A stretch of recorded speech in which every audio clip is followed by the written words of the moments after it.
وہ جملہ آج بھی نقل کیا جاتا ہے. انہوں نے حیرت میں اور ہیبت میں یہ کہا تھا دیواں آمدن انسان نہ آمدن. یہ انسان نہیں آئے ہیں، یہ جنات آئے ہوئے ہیں جو پانی پر بھی چل رہے ہیں. بلکہ ہم یہ بتانا چاہتے ہیں محمد عربی صلی اللہ علیہ وسلم کی غلامی اگر سچے دل سے ہو جائے، مولا خشکیوں پر بھی اور تریوں پر بھی تمہاری حکومت قائم فرمائے.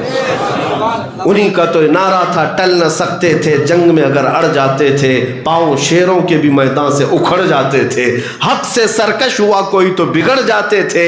ارے تیغ کیا چیز ہے، ہم توپ سے بھی لڑ جاتے تھے. دشت تو دشت ہے، دریا بھی نہ چھوڑے ہم نے، بحر ظلمات میں دوڑا دیے گھوڑے ہم نے. نبی پاک صلی اللہ تعالیٰ علیہ وسلم کی طرف اب میں چند باتیں یہ عرض کرنا چاہوں گا. اے میرے عزیزو نوجوانوں، میرے پیغامات صرف اور صرف اس لیے نہیں ہیں کہ تم خالی نعرے لگاؤ. مجھے اپنے دل پر ہاتھ رکھ کر کے بتاؤ، کیا نبی پاک صلی اللہ علیہ وسلم کی زندگی کامل ہے یا نہیں ہے؟ کیا ان کی زندگی میں کوئی نقص ہے، کوئی عیب ہے؟ جب مکمل زندگی ان کی، کامل انسان کی زندگی ہے، تو مجھے بتاؤ کیا وہ ہمارے لیے سب سے بہترین آئیڈیل نہیں ہے تو اور کون ہے؟ اور قرآن نے یہی کہا لَقَدْ كَانَ لَكُمْ فِي رَسُولِ اللَّهِ أُسْوَةٌ حَسَنَةٌ. تمہارے لیے سب سے بہترین نمونہ زندگی گزارنے کے لیے وہ رسول اللہ کی زندگی ہے. رسول اللہ کی زندگی تمہارے لیے سب سے بہترین نمونہ ہے. آج ہمارے نوجوان اخلاق اور کردار سیکھنے کے لیے پتہ نہیں کہاں کہاں جا رہے ہیں. پرسنالٹی ڈیولپمنٹ کے کورسز سکھائے جاتے ہیں، ہمارے بچے سیکھنے کے لیے جا رہے ہیں کہ ہینڈ شیک کیسا کرنا چاہیے، سیڑھیوں پہ چڑھنا کیسے چاہیے، چلنا کیسے چاہیے، سوٹ کیسے پہنیں گے، لوگوں سے بات کیسے کریں گے. ارے ان لوگوں کے پاس یہ سیکھنے جا رہے ہیں ہمارے بچے جن کو پیشاب کا طریقہ نہیں معلوم. وہ پروفیسر بنے ہوئے ہیں اور اخلاق سکھا رہے ہیں، کردار سکھا رہے ہیں. حیرت کی بات ہے وہ نوجوان ہمارا بچہ اخلاق سیکھنے وہاں جا رہا ہے، جبکہ تجھے معلوم ہونا چاہیے کائنات کے سب سے اعلیٰ اخلاق میرے مصطفیٰ کے تھے. رسول اللہ صلی اللہ علیہ وسلم کے اخلاق سب سے اعلیٰ اخلاق ہے.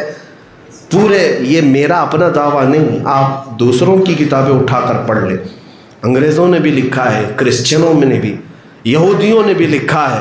نبی پاک صلی اللہ علیہ وسلم کے اخلاق میں اگر رائی کے دانے کے برابر بھی عیب آ جاتا تو 40 سال مکہ والے حضور کو چھوڑتے نہیں. اور جتنے بھی حضور کے ساتھ اذیتیں کی گئیں، حضور پاک صلی اللہ علیہ وسلم کا سوشل بائیکاٹ کیا 3 سال تک.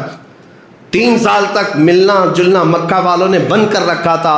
حضور پاک صلی اللہ علیہ وسلم شعب ابی طالب کی گھاٹی میں محصور تھے، پتے کھا کر کے دن گزارے، چمڑے کھا کر دن گزارے.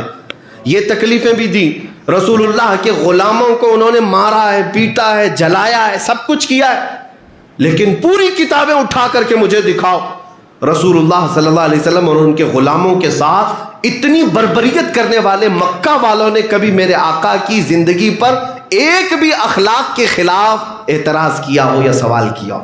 بتا دیں آپ، نبی پاک صلی اللہ علیہ وسلم کی زندگی کے بارے میں ایک بھی اعتراض کسی مکہ والے نے کیا ہو؟